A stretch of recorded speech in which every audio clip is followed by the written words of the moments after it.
มันพี่น้องจวดละ2 แต้มมานี่นะจะกลับไปมือพี่น้องเลยโอ้มันแล้วพี่น้องนี่จวดละมันพี่น้อง4 แต้มแล้วมั้งอยู่แถวนี้นะอยู่บริเวณนี้นะพี่น้องหลายเลยพี่น้องเอ้ยมันหลายทีแต่ว่ามันนั้นมันมีทึกเฮลเขาก็เสื้อหลายแต่มันมีทึกเฮลพี่น้องเอ้ยเอาทักทายสบายดีพบกันคือ9 กับ 2ผู้ไทยสายแล้วเอาพบกันคือ9พี่น้องวันนี้ตอนค่ำๆพี่น้องเอ้ยวันนี้เขาจะพาพยายามครับพี่น้องเสื้อไว้ได้หลายมื้อแล้วแต่ว่ามายามคู่มื้อว่านี้ได้แต้มหนึ่งบอกว่านี่ในบอกที่มีได้เนี่ยมีชื่อแล้วพี่น้องแต่วันนี้สีมาหรือไม่มานไปติดตามส้นเหมือนกันพี่น้องเอาพี่น้องไปจวดเหมือนกันไปรู้เหมือนกันว่าสีมานบ่เลยเนาะจวดพี่น้อง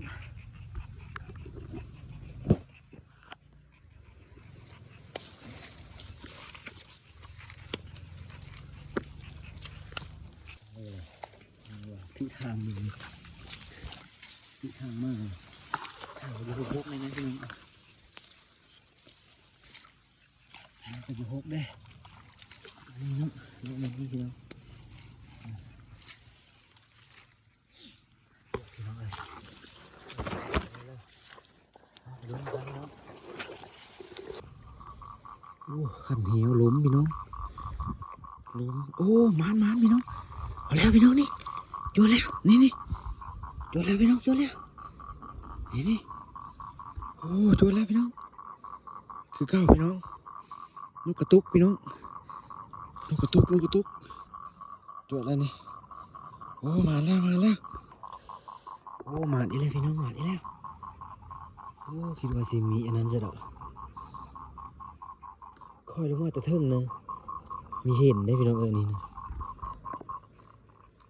คอยลงมาแต่เทิงนะมีเห็นพี่น้องเฉพาะเบิ่งคันเหวคือมันเนืองเลยลงมาพัดครบมือเลยพี่น้องมันซับมือได้พี่น้องอันนี้เลยมาแล้วพี่น้องมาแล้วมันตอดมือพี่น้องเจ็บเตอะอาสารเล่าเขาเชื่อเนื้อนกกระตุกว่ะหลายท้องถิ่นก็เอิ้นมีคือกันอีได้นี่นะแต่ก็เอิ้นนกไปเลยเนี่ยนกกระตุกไปเลยนกไปเลยแต่ว่าทางไทยเพิ่นเอิ้นน่ะนกอีลุ่มบ่นกอีลุ่มว่าซั่นแต่ว่าตีนยาวคือกับนกกวักแล้วนะพี่น้องเนาะแต่ว่าตั้งแต่ท้องมันมีขาวตั้งแต่ท้องมันมีขาวพี่น้องนกอีลุ่มบ่นกกระตุกกว่าบ้านเฮาเอิ้นทางลาวเฮาเอิ้นนะทางอันบ้านเบาผู้ไทยใช้เลาะนะแต่ว่าทางอันท้องถิ่นอื่นก็มีจักว่าเขาเอิ้นเลยนะพี่น้องตัวผู้แล้วอ่ะนี่นะพี่น้องโหอันมันเป็นหอนขึ้นมาในนี้นะพี่น้องแต่ว่าหอนมันมีทันได้ยาวมันก็เริ่มกันตัวหอนยาวๆนี่คือว่าหลายปีแล้วอันนี้ยังไม่ทันหลายปีไปเลยตามเบิ่งนี่ได้ก็เราลุ้นนุ่งกันพี่น้องต่างต่อไปสิมานบ่นี่แนวใดโอ้ลักถอดเลยพี่น้องลักถอดเลยนะนี่เหี้ยวถอดเลยมันดึงมาพี่น้องถือตัวมันโอ้อะไรพี่น้องเนี่ยอะไรพี่น้องนี่นี่จวดแล้ว2 แต้มแล้ววันนี้ยักษ์คอมันพี่น้องโอ้ยักษ์คอมันวันนี้นะตัวนี้นะยักษ์คอมันพี่น้องมาได้2 แต้มแล้ววันนี้นะเอาดิไปพุดเอาก่อนพี่น้องโอ้2 แต้มแล้วพี่น้อง2 แต้มแล้วมาแล้วพี่น้องนี่นะมาแล้ว2 แต้มพี่น้องจวดแล้วพี่น้องจวดแล้ว2 แต้มแล้ววันนี้นะคำวันนี้นะตอนคำวันนี้พี่น้องจวดแล้วตัวนี้ยักษ์ข้อมันพี่น้องตัวนี้นะเขาลืมเอาถุงลงมาพี่น้องมีลืมเอาถุงเนาะพยายามปิ๊กเลยไม่ได้ถือลงมานะพี่น้องมาแล้วพี่น้องเอ้ย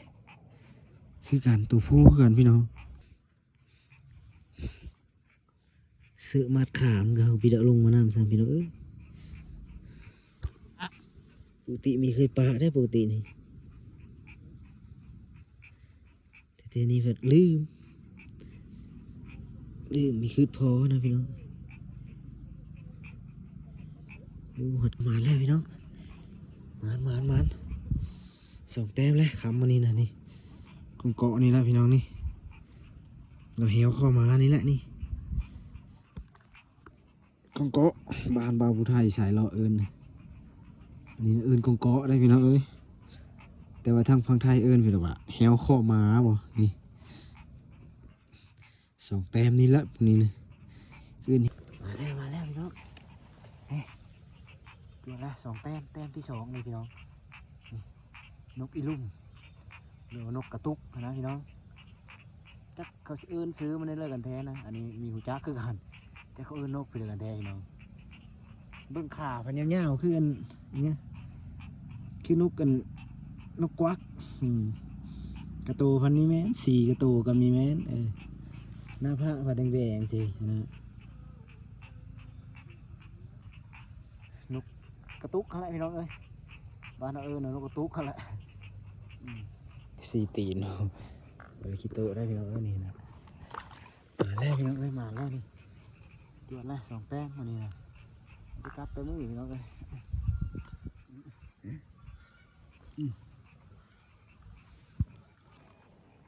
จะกัดแต่มือพี่น้องเจ็บขนาดตัวนี้ยักข้อตัวนี้ยักขาตัวนี้ยักขามันพี่น้องมันพี่น้องจวด5 แต้มเลยนกนี่นะตัวนึงนะลูกมันตัวนึงมันได้ตัวผู้4 ตัวนะได้ทั้งหมด4 ตัวตัวผู้พี่น้องโอ้มันพี่น้องจวดบายบายพี่น้องปิดคลิปไว้ทีนี้ฝากกดไลค์กดแชร์กดติดตามด้วยพี่น้องเด้อ